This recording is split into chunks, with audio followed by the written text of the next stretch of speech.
Yes, so thank you all for joining us for our fourth module, Self-Awareness. I have the pleasure today to introduce our presenter, Christine Jan Cruz Espinosa. She is an assistant professor in the Graduate School of Education at California Lutheran University.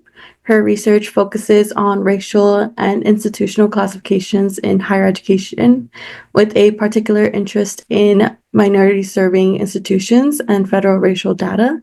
She earned her PhD here in higher education at the University of Nevada, Las Vegas, and proudly from Carson, California. Espinosa was a community college transfer student from Long Beach City College to the University of Hawaii at Manoa, where she earned her BA in biology and anthropology and a master's in educational administration.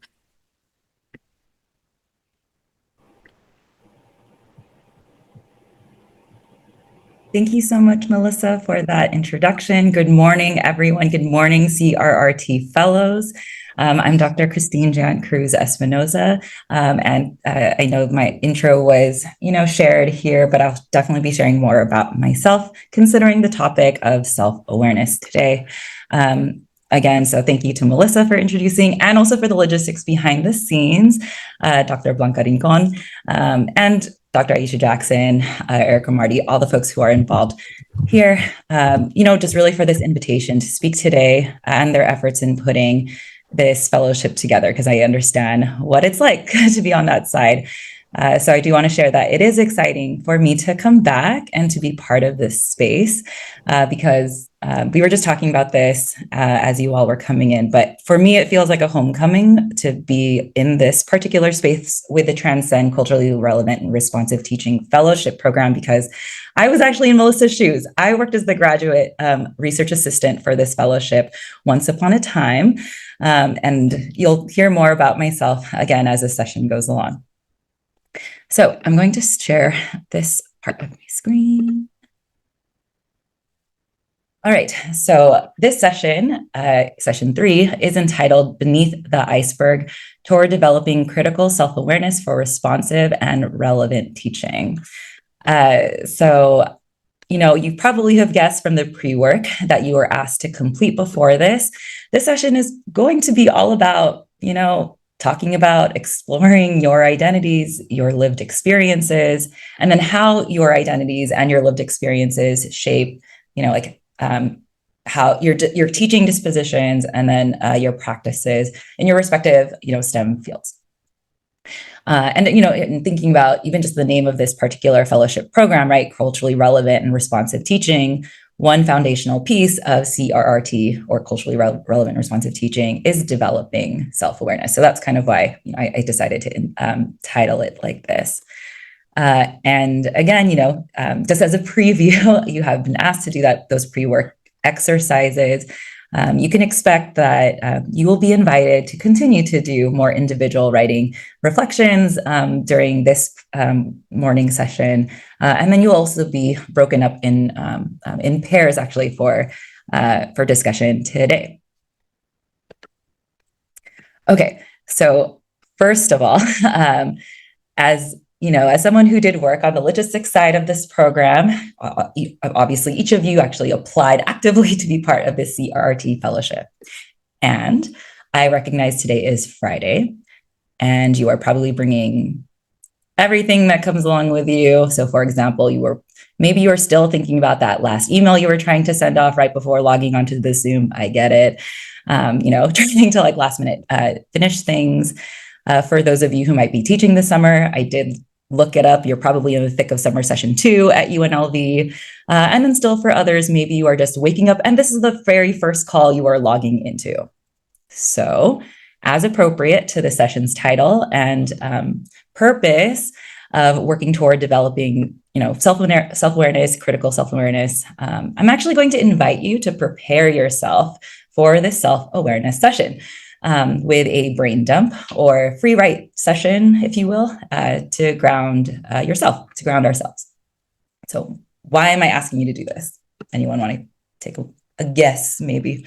And feel free to engage with me. You can remove yourselves off mute, chat with me in the chat. I love to engage with folks as I especially like in a Zoom space. So why might I be asking you to do a brain dump or a free write?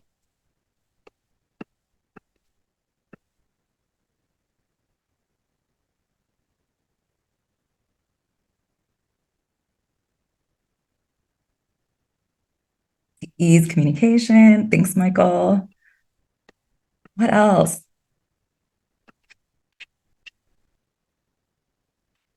Oh, Ty. Don't worry, there's no right or wrong. We're just thinking through why might we do this? Get some different perspectives. Well, so really this brain dump free write is actually just for y'all. So, I know that, yes, exactly, to prepare us for today. So I know that today follows really important sessions that covered introductions and expectations for you all for this fellowship. And then your second one, right, was about institutional STEM classroom context. And just in the earlier slide, or what I said before, part of developing critical self-awareness is a foundational piece to CRRT. Because how can we employ these strategies if we also don't know ourselves and how we're showing up in the classroom, how our identities or lived experiences are therefore like informing or being our lenses through which we are teaching or how we are operating, right? And we can easily get stuck in the rhyme and rhythm of things, I think, when we just go through our teaching prep, engaging with students and colleagues and grading and other tasks, and we just call it a day. And oftentimes we don't actually have the opportunity to think about ourselves, like who we are, our identities, our lived experiences that have now shaped the way that we are showing up.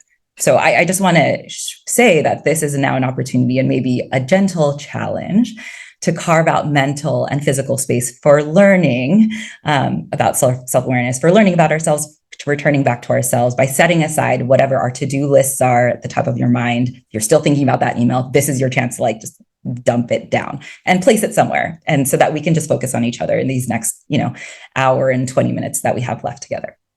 So the idea is simple. So if you have not done already, if you are taking notes somewhere, pull that up on your computer, or if you prefer, I invite you to take out a sheet of paper or a notebook and write in sentences, bullet points, whatever flow of words that immediately come to mind that is just on your mind. So this does not have anything to do with like this session. It's really just like what is at the top of your mind that you just need to let go for these next 5 minutes.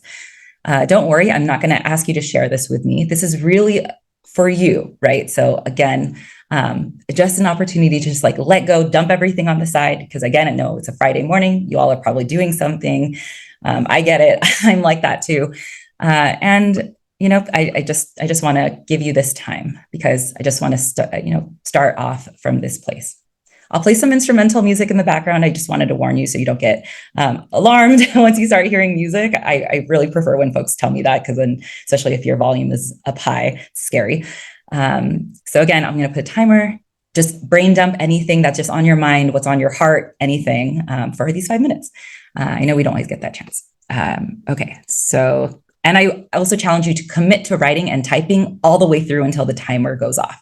Sounds good? Thumbs up or give me a signal.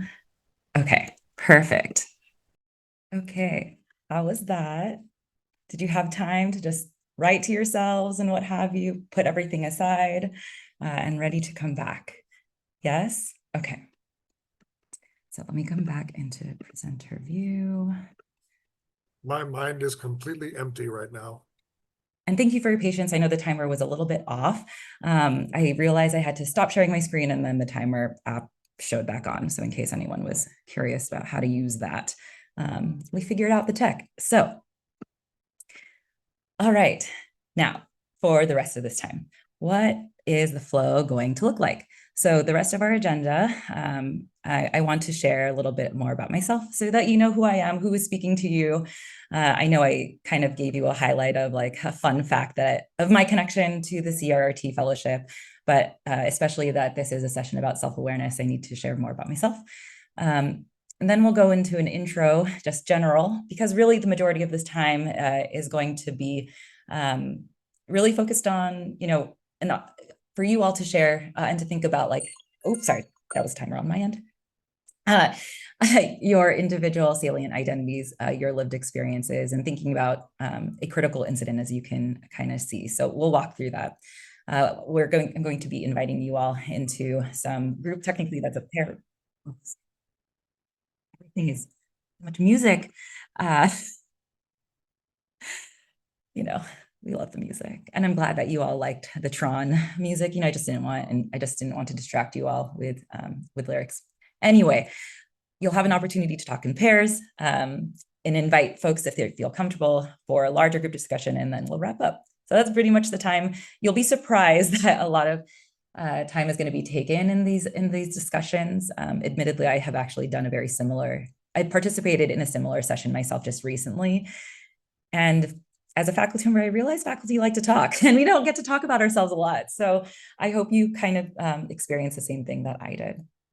Okay, so what are our learning outcomes? Because, as folks who are teaching, we think about like, what is the purpose of this? What are we trying to get at here?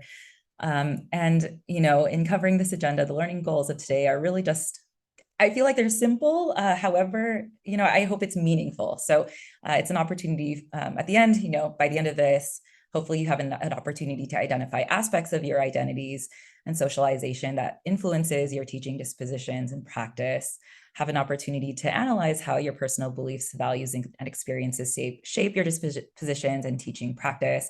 And then finally, together brainstorm initial strategies for integrating critical self-awareness into culturally responsive and relevant teaching practices in your respective fields. Okay, sorry. Okay, so that is all kind of related, right, to this introduction into this session, right, to remember our why, to remember why we're starting with this self-awareness. And I know I keep repeating it. I think that's important. And so I don't know, I think one way that I'm thinking about that I've, when I was asked to present about self-awareness, I started actually thinking about like a plant that I was given. How many of you are plant parents or even trying to be? You can raise your hands. I see some smiles. Yeah, okay. It can be a cactus or a flower or some vegetable, anything, right? So a friend of mine gifted me, this is not my plant, but because I'm a little shy to share mine. A friend of mine gifted me a Monstera plant last year, and I have been nervous and trying to keep it alive, right?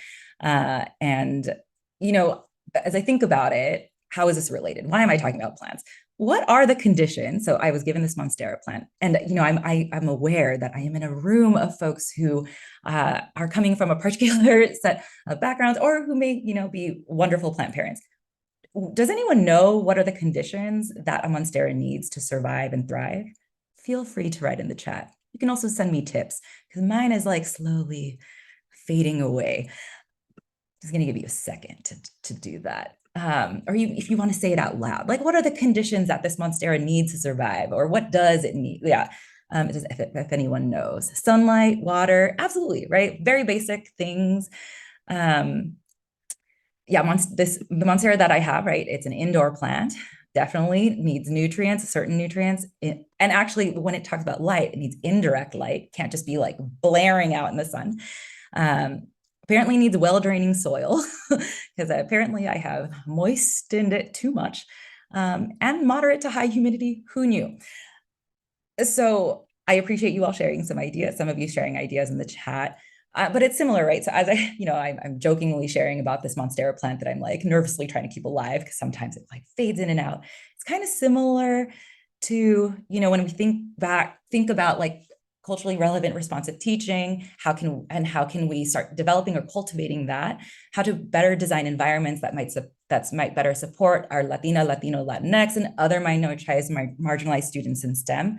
That requires us to think about the conditions in which we are placing them in, and also who and how is setting that. And part of that is actually us. So let me say that again. So I'm showing this on Monstera plant. I asked you about like, what are the conditions it needs to survive?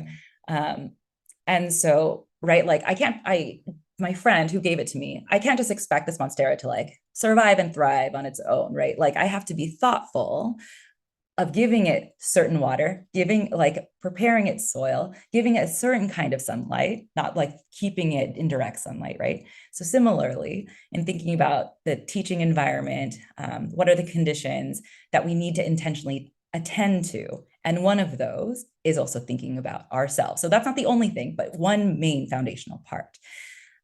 Because for ourselves, we come in with our own identities, our own socialization of learning in the classroom, of what our pedagogies are, our own beliefs, how learning should happen, and even the language that we use, right, among other conditions. So this is kind of like where I wanted us to start. It's like self-awareness is just one piece of that bigger piece.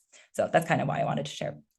Oh, anyway, but ultimately, what I'm trying to get at here is that's why we're starting session 3 with ourselves. And I imagine, not just imagine, I know in your future sessions, you will continue to talk about other foundational pieces that are part of creating these conditions that will lead to, right, really effectively employing culturally relevant and responsive teaching.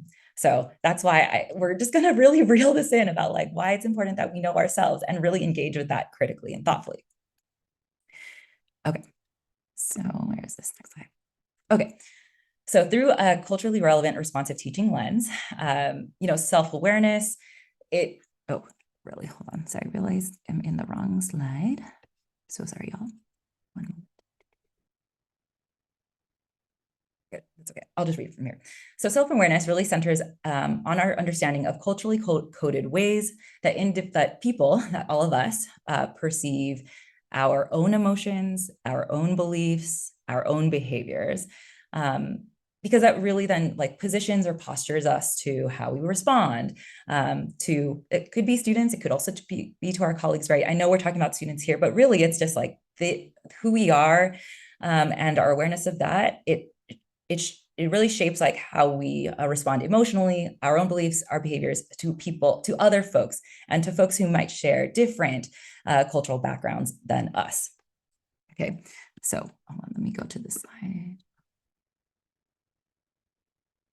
Okay, and maybe an easier way to start thinking about this, because there's different levels, I guess, I kind of started sharing that as I was talking about myself, there might be some things that you may or may not perceive of me just by my formal introduction, or things that you learned because I shared it with you, that there was deeper things. So clearly, what is on this slide? It is an iceberg. And I'm giving away the lead here, right? So an iceberg, right? Like, and I know this is the title, this is just the theme thematically here. At the top is what we see on the surface, similar to, okay, you know that on the surface level, I work at this particular school in my background and what have you. And then there's other deeper parts that you get to know. Okay, I'm just going to show you this next one. So there's 2 levels. So there's things called surface level culture or surface culture, and then deep culture. So I want to focus on this. I didn't get to cover this part. Hold on, I can't see you all. Sorry, I'm just going to move this.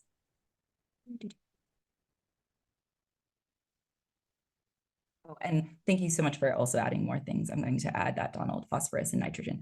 But anyway, back to cultural iceberg. So here, I know I showed you a blank iceberg before. Gosh, why is, sorry. Skipping ahead, I wanted you all to engage. Okay, let's just focus on this top light blue part, the surface culture, the things that are observable. The deep culture is not observable. So this first part, I know I'm giving it away, are things like food, flags, fashion, holidays, arts, crafts, dance, music, literature, things that we can easily engage in, things that you could possibly see, typically things that are celebrated, right? But these things about me, right? Like I work at an institution and what have you, these are things that are surface level, but deeper things that other people might not know, that you might not know about your students, that you might not know about your colleagues, are these other parts. Okay, I don't want to focus on this too much because I actually want to ask you all what you all think. Okay, hold on. Okay, sorry. But as a preview, as you can see already, you probably took a screenshot here already, but deep culture, again, not observable things, including language and body language, social norms, mindset, views and values, core beliefs, right? Just going to let you kind of take a look at that. And I understand that you may or may not have already started thinking about these things of, okay, what are things that are present that you can see and tell, right? And what are things that you can't see and tell that you'd have to really be thoughtful about, get to know. And you have to think about when have you started to engage with what these deep culture aspects are. So that's kind of where you kind of saw my Padlet go. And that's where I want us to start thinking about. So in thinking about that first, this previous slide, right, this cultural iceberg, right, some that you may, other people, other folks might already be engaging with you in, and then other parts that are not. And thinking about your learned deep culture, I'm going to, hold on, I need to copy and paste this link. Sorry, there's a lot of links that I have.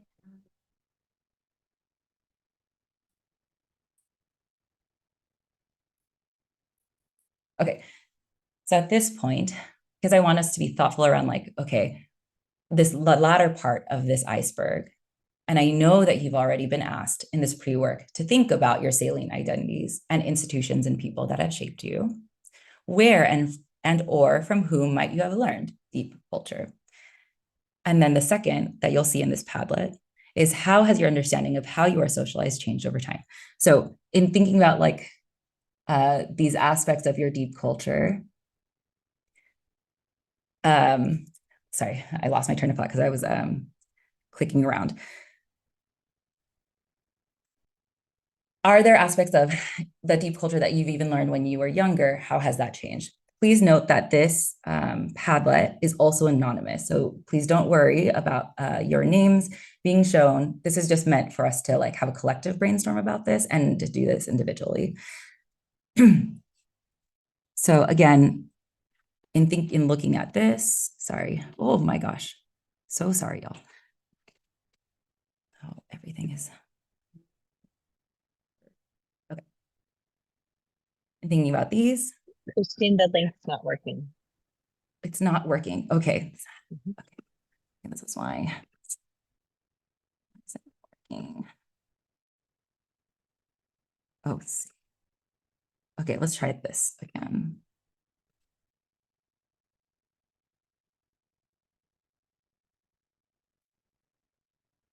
Okay, try it again. I had to save it. Thank you. Thank you for checking that. I did see that you all started, offered very thoughtful examples, right, of where and or from whom you might have learned deep culture. And some of those might have been reflected in the institutions or people that you listed in that step 2 of that individual reflection pre-session activity, right? So some of you did say family and friends, early years, later kindergarten, school. Some of you talked about things that you picked up along the way, so might not have been that earlier on. But there's a variety, right? And so I am reminded also of like the pre-work readings, right, that you had with like the example of hold on, where is it? Of in the Making Sense article where Gunther described, if you recall, right, like that was the context of where their meaning of like their social relationships in life, it took place at those earlier years, like between 2 and 12 years old, at least for the context of the folks that they were studying in the context of African-American Sea Islanders living in St. Helena, right? Like there was those early years. And then for the others, right, and like where you picked it up along the way, those are examples of like other stages of socialization, right? Like of like whether it's institutions or people outside of that, of those early times. So I think like, what you've already been sharing, even in like that first column right on this Padlet, you are kind of reflecting even some of the readings that you all were assigned. So I just thought that was kind of interesting. Like, oh yeah, it's kind of showing up here. Okay, let me go back. so that you remember what those are. I did have a screenshot of that too, just so that we're all on the same page in case you didn't get a chance to look at it. So I understand. Hold on, let me do this scroll share. So what I was referring to, I know I was just talking at you there for a second. Okay. There was not a similar model in the Guthrie article, but in the book chapter, at least, it had this cycle of socialization. And so that's what I was referring to. And I was saying, like, at the personal level, right, some of you had indicated parents or siblings. And so that's like that first socialization aspect at the top, right? This is how you read this model, goes around in a circle. These different stages, if you will. And then the institutional cultural socialization, what it enforces that, it goes down to results. It says direction for change and then actions, whether or not that leads you, to continue on or to, does it lead you to change, right? So like, that's just how you read this model. Okay. So anyway, what I was saying here was that just comparing, if you just read even through the responses of your colleagues, right? Some of these are reflecting like some certain stages, and a lot of it is in this like first socialization of that cycle. So if you want to take a look and just like, if you didn't get a chance, I do invite you to like to read through your colleagues' anonymous responses. And then on the second column, right? So your question was asked, how has your understanding of how you are socialized changed over time? And some of these reflect, right? Like, so again, other stages where, okay, there was a decision mark of, okay, do you keep on going or did it lead you to change? So some of you had indicated like living in different places, being exposed to other cultures or ethnicities broadened your understanding, like that's an example, or even learning about different history or current events. Thank you, for engaging this of like, these are examples, like tangible examples of like how each of you have done it. And so I guess if it's helpful, I suggest like, if you have this, of course, on your screen, like have the slide up and then just read through, right, your colleagues' and your responses, right? Like, and how are these mapping on, this is researchers. It's like, oh, how does this map on to this model? Whether or not it does. I don't know. I like to geek out on that. Hold on, let me get, my screen is a little bit small, but so I'm just going to give you a chance to take a look at that. Understanding challenges. I just want to read some of these because I think some of these might not even be reflected in this model, as we know. It's important that these are not also static. They're subject to being to our own experiences, to evolution. What do you all think? Actually, I kind of want to gauge the room. What are your thoughts on just kind of looking at this cycle of socialization and comparing it to the responses that were shared? That was my first gathering.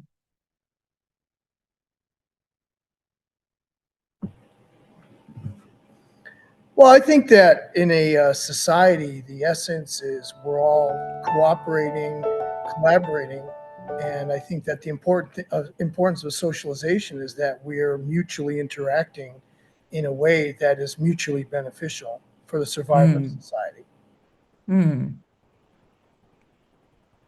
Other thoughts on that? Thank you, Michael. Mm-hmm. But mutual, so we're not just like on our own, operating on our own. Yeah, I see the head nod from you. Do people agree? Have other thoughts? Just gonna leave us on this for a second. And it's okay to chime in the chat as well. So I just want to keep repeating that. You don't always have to speak out loud if that's not the mode that you'd like to engage in or with. Told you, lots of individual thought times.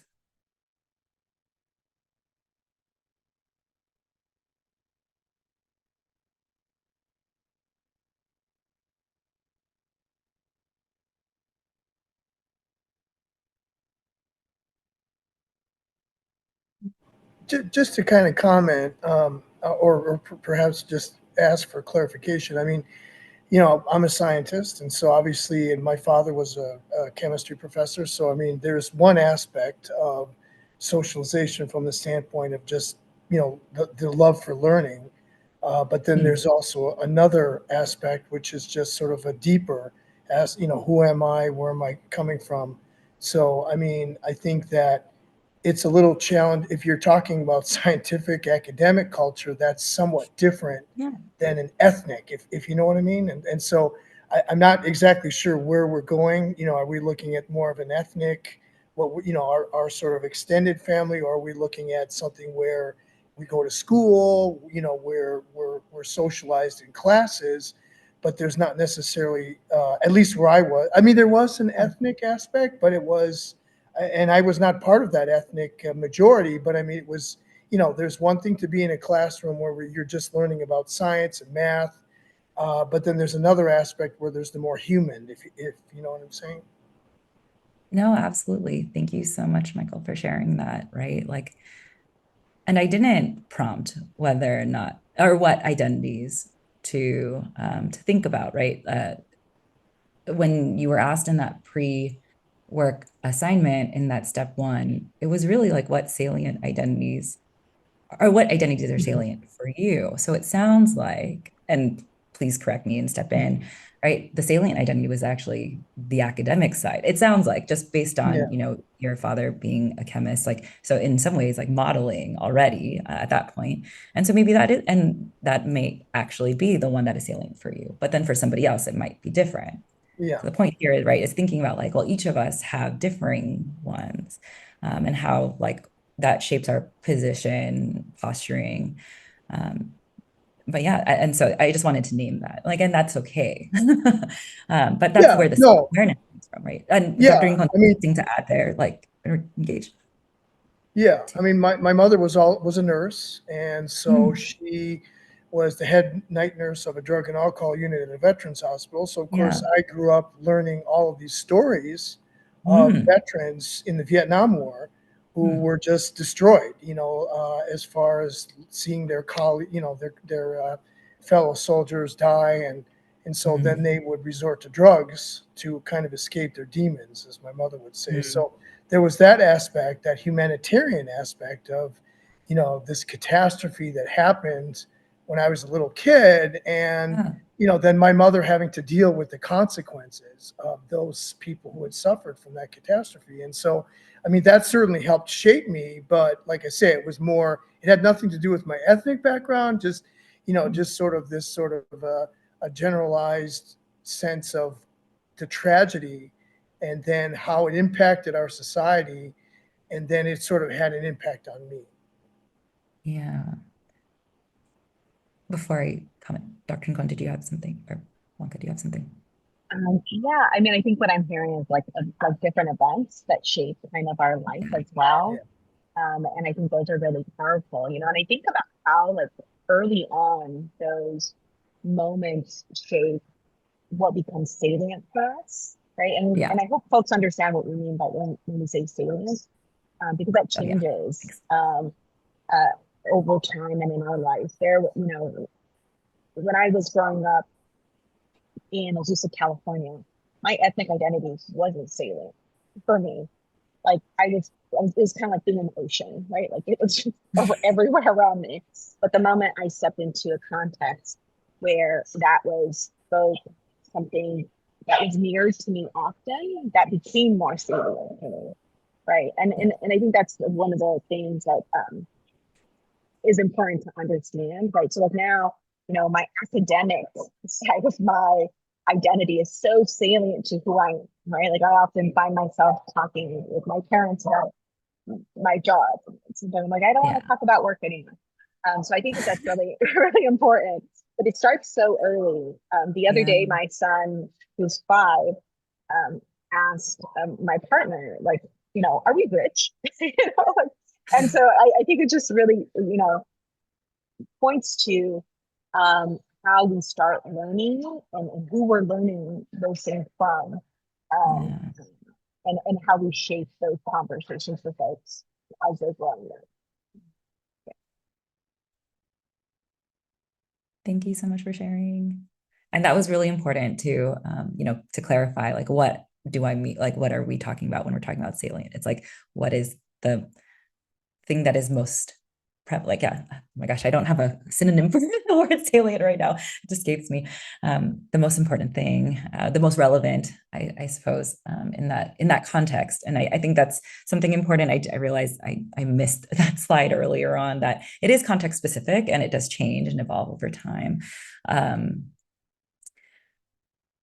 Does anyone else? I just want to offer that. Thank you. Okay, this is what you all had done, right? That's learning 1 and learning 2. We're going to focus on this, like the second part, this learning number 2. We're going to build off of it. So technically that step 1 and 2 was part of a larger activity that we will go into. And in the case that you did not prepare this, the 2 questions that you were asked to prepare was to describe your cultural background. So what that might mean for you. So you were asked to consider race, ethnicity, socioeconomic status during childhood, religion, sexual orientation, language or languages that you speak or spoke at home, your geographical home, age, gender, and other identity markers that you might include as part of your culture. The reason why I keep saying identity salience is like, which ones were important to you is essentially what that was. And then the second part of that pre-workshop learning asked for you to list all of the institutions and or people that helped you understand your background, right? So these, again, I'm just kind of restating what the questions were so that you're aware of, like, once you saw step 3, it's like, where did that come from?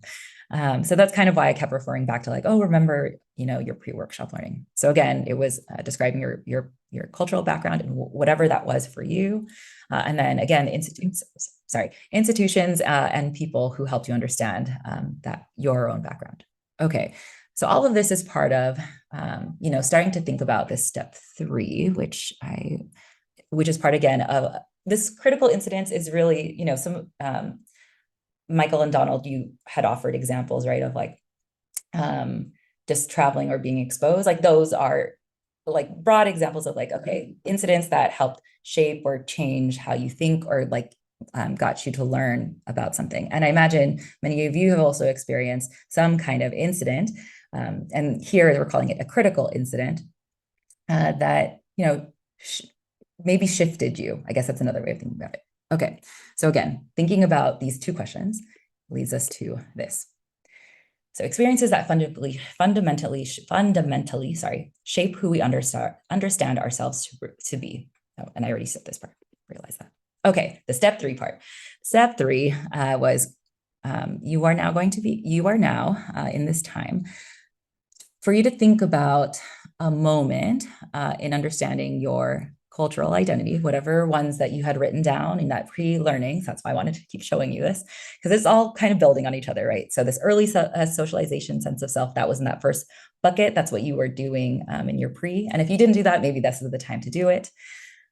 Thinking about all of those, what is one? Just like identify one key moment that helped you understand your cultural identity. You can pick one, maybe if that's an easier way of thinking about like how on earth to do this activity.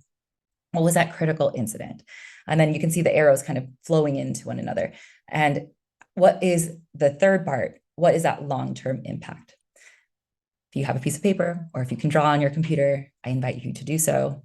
Again, this is like the step 3 of these, the 2 workshop questions, pre-workshop learning questions. So again, considering your, the identity markers, or I keep saying your salient identity markers, or institutions, people that help shape or understand you. But then think of one incident that might have, that probably is related to one of these, the things that you've already identified in step 1 and step 2, kind of bleeding it into this third part now. Okay, I'm going to pause there. Does that make sense? Would you like me to clarify that further?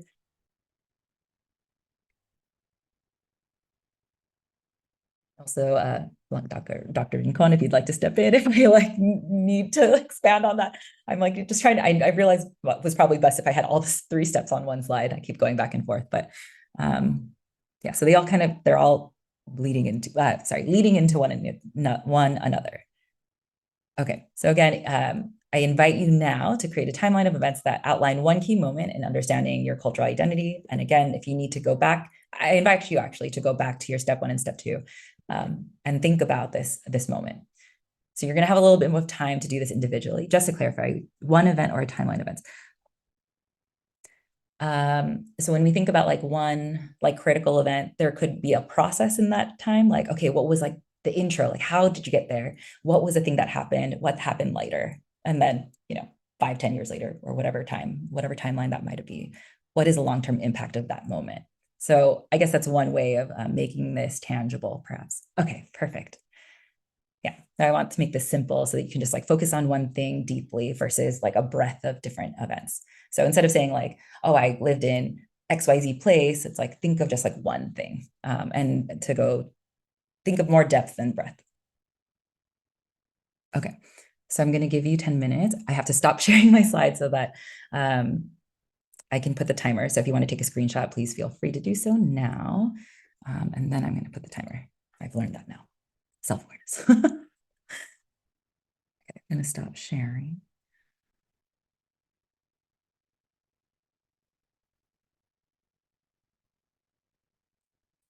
There. Okay.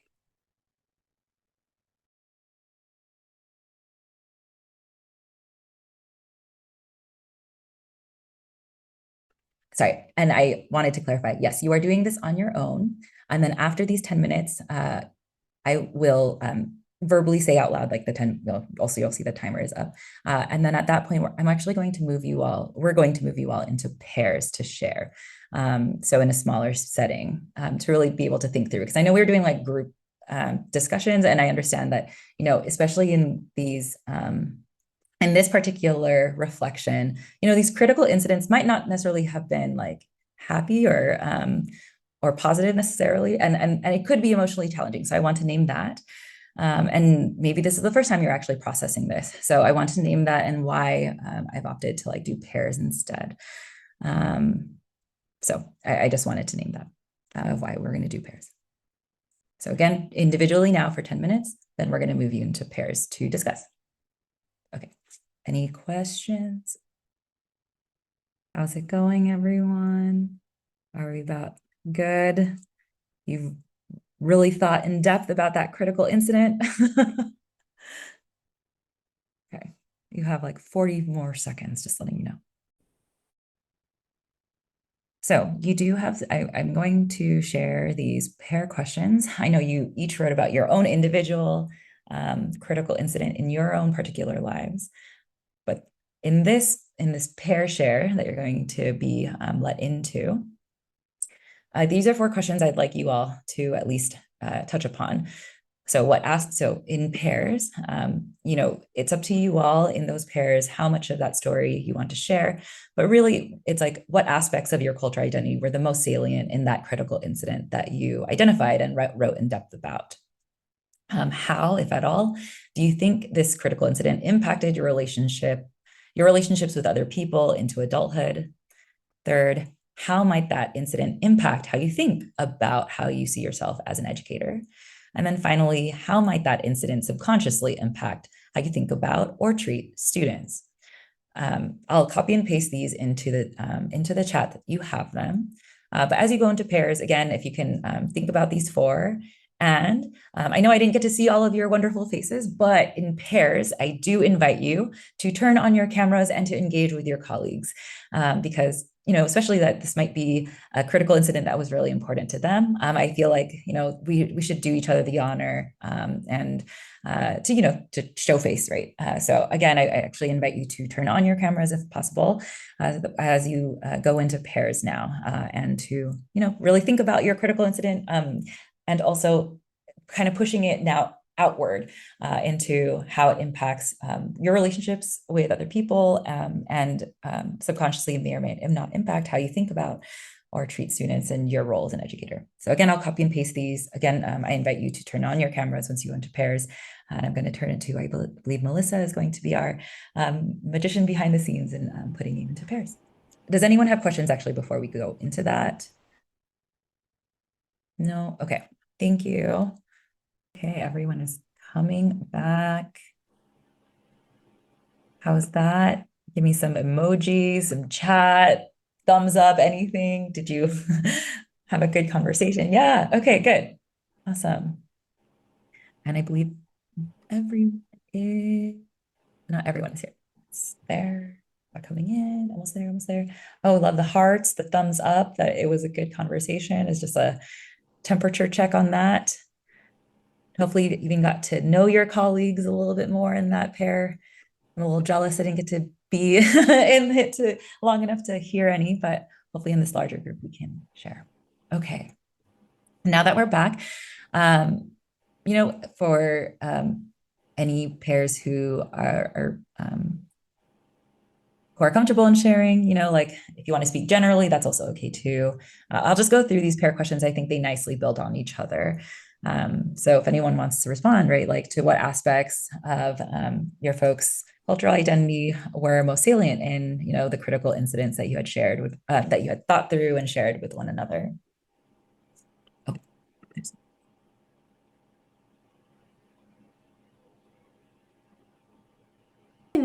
So to start a little bit, something that so that we actually had a group of three of us, and something that was really interesting was that all of our discussions were very religious based. Like we all had some religious sort of aspect of it, which I wasn't expecting. But we all kind of what we took away from our experiences that we're more, we're kinder to students, we're more empathetic with students. We try to understand, where they're coming from, and taking our experiences and using that to help students, I think was one of the overall themes. Hopefully the people in my group agree with me. Agree. excellent. You got a second in that. Thank you. Is it Adele, Dr. Plummer? Perfect. Yeah, thank you for sharing that. Like, sounds like there was a surprising theme of religion coming through. And what aspect did you all happen to talk about? Like what aspect of it, or just in general, like that led you all to thinking about or treating students a certain way, like based on that? If you wanted to expand. Um, and if Michael or Carrie want to jump in, welcome to Sure. assist.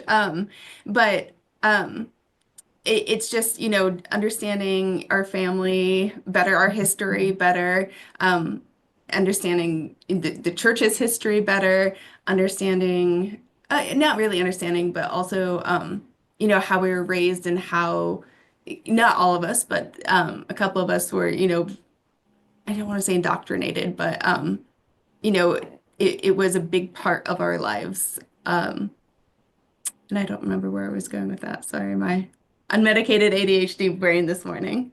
Socialized. Oh, yeah, lots of different. I was there too. So it Well, definitely yeah, shaped. just for me, it was about reconnecting with my ancestral family, and then there was a special celebration that we engaged in for centuries. And then I never did that. My grandparents came to this country, and great grandfathers. So, but then when I went back and I saw this memento, this little cross, and I realized that, geez, my ancestors have fought for centuries, Ottoman occupation of the Balkans, and they were persecuted for this. So the least I can do is sort of honor them by similarly celebrating this thing called the Slava celebration.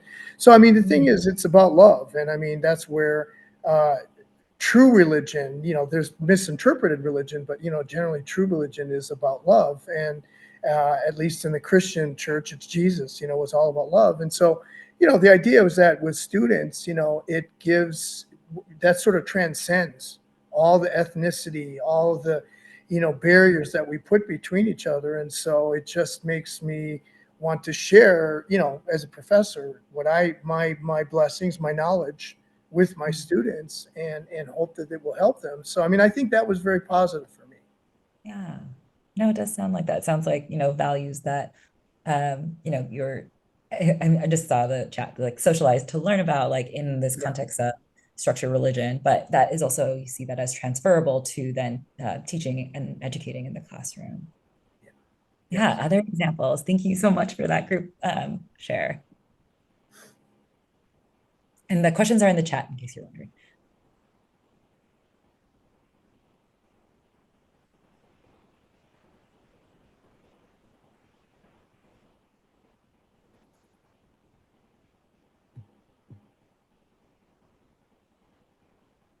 Themes that were salient or emerged for you all.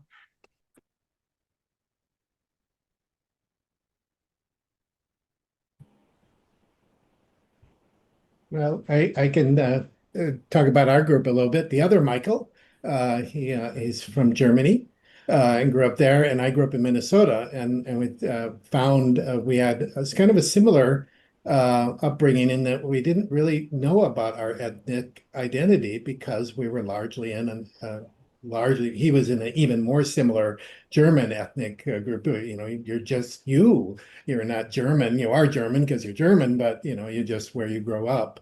You can correct me, Michael, said that. But then that was my feeling too, growing up in Minnesota. And so, you know, I maybe had a little bit more diversity, but it was still small diversity relative to the world.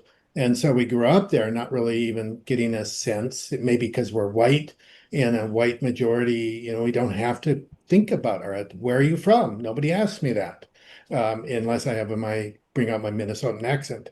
But that's about it. Where if you're from some other ethnic groups, you might be asked, where are you from?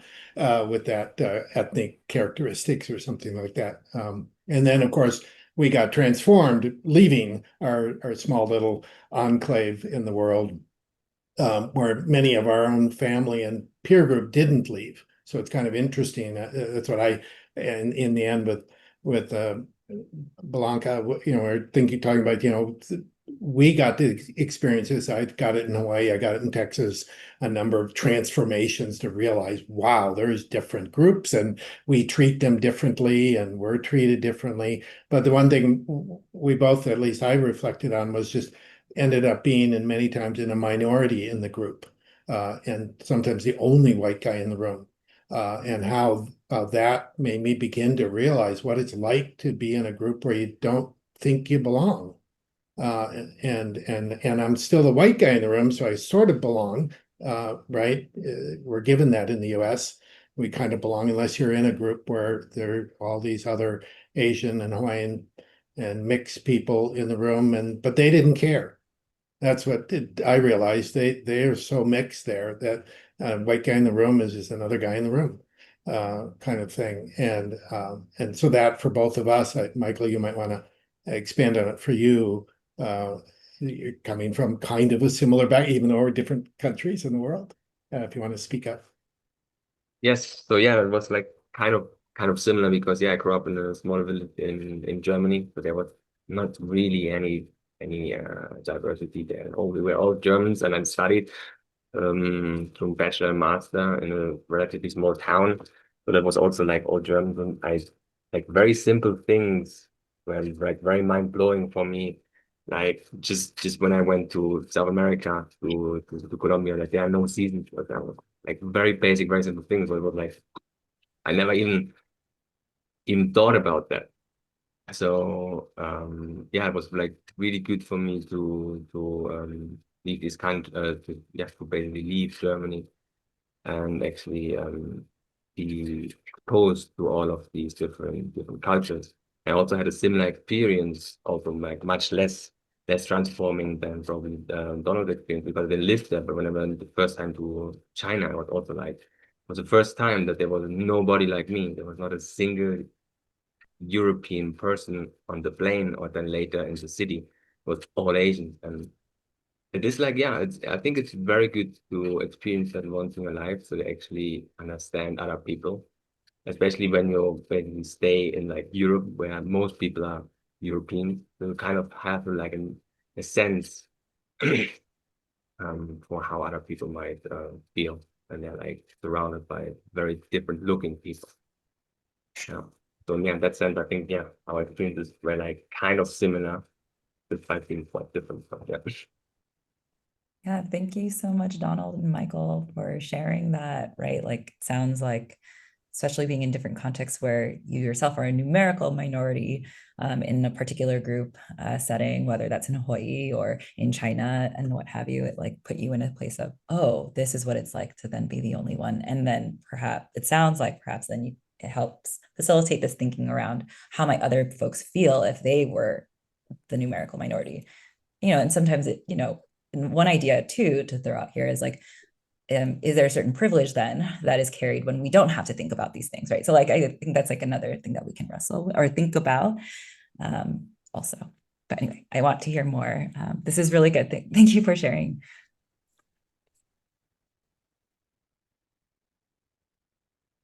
Jing-chan, I saw you go up, or Jan, or Julie. Oh, there's three off. Any of you? I'm happy to share, and Jan, please, jump in if I misrepresent, but I do think we had sort of a similar theme of like these moments of cultural awareness, right? Where you sort of all of a sudden figure out like, oh, I'm different in a certain way, right? Or you have this, it's when you have these kind of contrasts. And I know for Jan, her critical incident was coming to college in a new country in the States, and just this kind of awareness of how things are so different, right, and culturally different. And then for me, I described my critical incident was really young, actually, in elementary school, where my background, my family, and my what I was sort of raised as was this kind of strong Ashkenazi Jewish identity. And my parents were, second generation. They grew up in this urban enclave where everybody was like them, right? Either Italian Catholics or Jewish immigrant families. And so I had this like strong identity with that, but my parents moved to Southern California. And so we were in this little suburb, and it was a very homogeneous suburb of kind of neoconservative evangelical Christians. So like in an early age, I was like in elementary school, every year I had to stand in front of the class and share Jewish traditions like Hanukkah when everybody else was celebrating Christmas. So those were like very formative moments for me of being kind of different, right? And growing up with people who were different, and as like a shy kid who just wanted to fit in. It was sort of not fun at the time, but certainly like today, like shapes my identity and kind of very quickly, I became like a critical cultural observer in third grade, right? Like, so it's a big part of who I am and something I actually very much appreciate. But yeah, just these like moments where you kind of realize, the way I liked how Donald put it, right? How he didn't know nobody asked him where he was from, right? I think that's so fascinating. And then it's not until you get to that other place that you realize, oh, I do have a strong identity. Thank you so much, Julie, for sharing that, and how it, even for you, your critical incident was much earlier, but it's in that difference of like that was that tension moment is what I'm hearing that made you more aware. Other groups.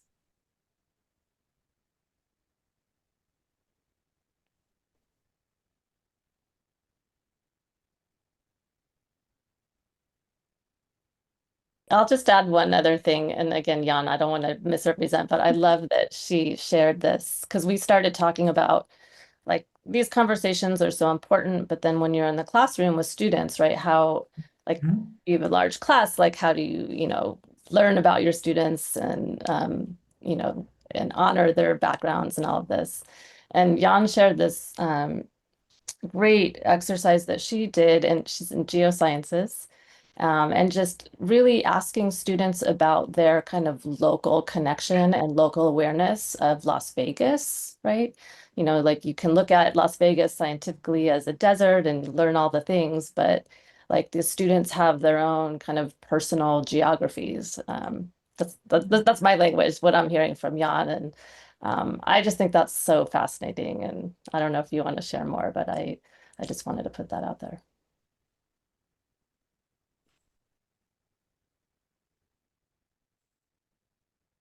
Jan, did you want to share? You're already off mute. Oh, yeah. So in my class, I I asked them about what does Las Vegas mean, what does Nevada mean, and now it's a desert, but about 10,000 years ago, it's a much water-rich environment. And I shared with them some special geological events going on here. And because most of my students are in hydrogeology majors, so they will be very important for water resource in Nevada. So I, because living in Las Vegas, although it's a desert, but we don't really feel because we have as many water as we want as a residents. But about 1/4 of the population in the world do not have access to clean water. So I told them their job is very important, and there is a humanities side of geoscience. Yeah. Oh, that's powerful to like have the students think about it in the local context. And then that's the bridge to then that there's actually inequity across, like even access to that water supply. Fascinating. Well, we have like these last 10 minutes, and I wanted to, something that you all can take away and some ideas that you can already hear being shared. I'm just going to copy and paste this here. I have one last Padlet for you all that you can individually complete just very quickly. So we can just like give a minute to this one. Like insight you're taking with you, an action you will commit to, and some ideas to share. That's optional. It sounds like, like that could be a way to be thoughtful of like where your students are coming from, like from what this example from Jan. So thank you for Julie for sharing that, and for Jan for expanding on that particular activity in your class, right? So like I know a lot of this was really primarily focused on who you are. And in this last section, we were starting to already move into, okay, but how does this subconsciously or consciously impact how you think about or treat students or your role as an educator? So again, this is now like forward thinking and an option of ideas to share with the group. I also wanted to do these Padlets so that you can take them with you and you can refer back to them. So again, just take a moment to do that now.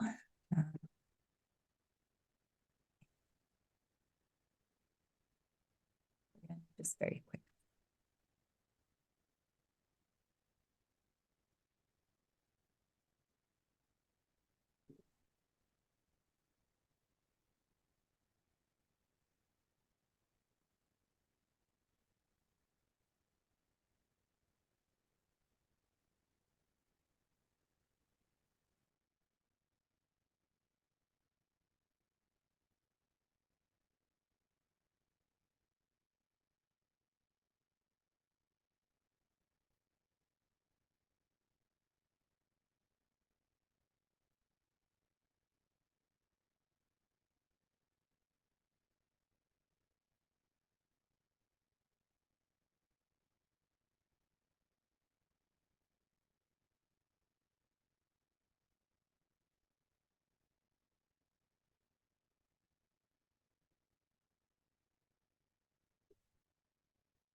Do you all need like another minute, or are you okay? Another minute, okay.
Okay, thank you so much for writing things down into the Padlets. I copied and pasted both links in case you want to refer back to them or continue conversations with each other. I hope also being in pairs was an opportunity for you to get to know one another also like on a deeper level. I know we always don't get to talk about, these important things in our lives that shape who we are and how we show up. So yeah, there's that. So I'm going to just look at these as in some insights that some of you are taking with about deep culture. Some of you like this iceberg metaphor, thinking about what are opportunities for students to share their own backgrounds, the way that you all also did today, as well as in the pre-learning, taking a step back. And then as far as actions that you are committing to, again, creating opportunities for students to share what are meaningful things to bridge home and STEM culture. I think that's really important. What are expectations, right? Like how are even our identities, our socializations leading into the expectations that we put onto our students in assignments in the classroom, how much time they may have, etc. Yeah, this is great. And again, the third one was optional. If you all want to keep giving each other ideas, you are welcome to use this Padlet space to do so. So that's all I have.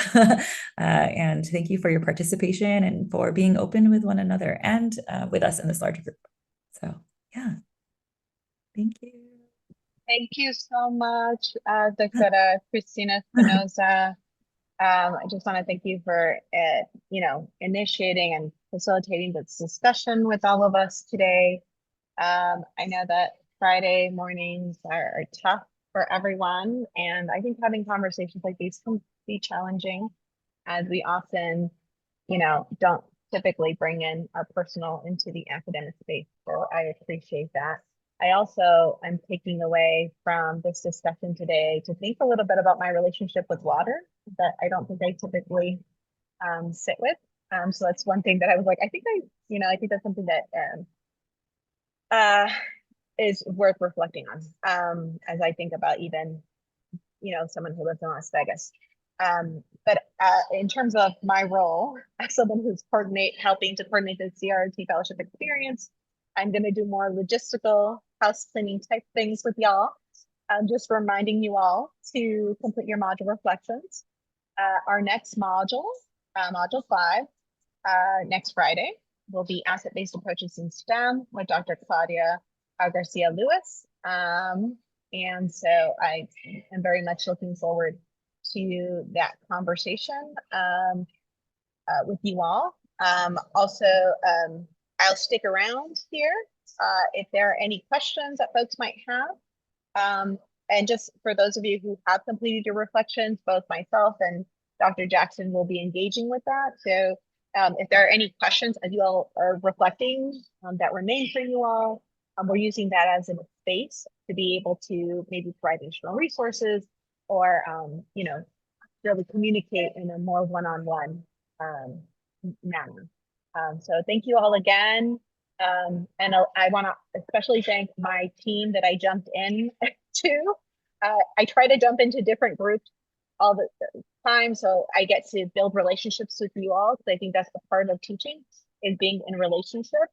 And so we try to pick different groups each time to join and support. And I learned a lot from you all. So I just want to thank both Donald and I believe it was Michael who was in the group with me.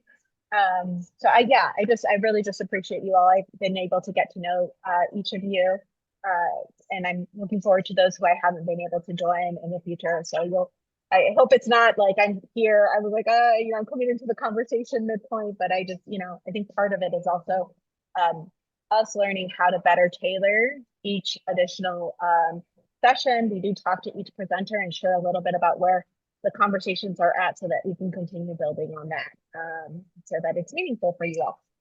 So thank you again, and we'll be in communication with you all via email as to how to prepare for the next session. Thank you. Thank you. Enjoy the rest of your Friday. Yes, happy Thank you. Friday. Happy Yeah. little holiday.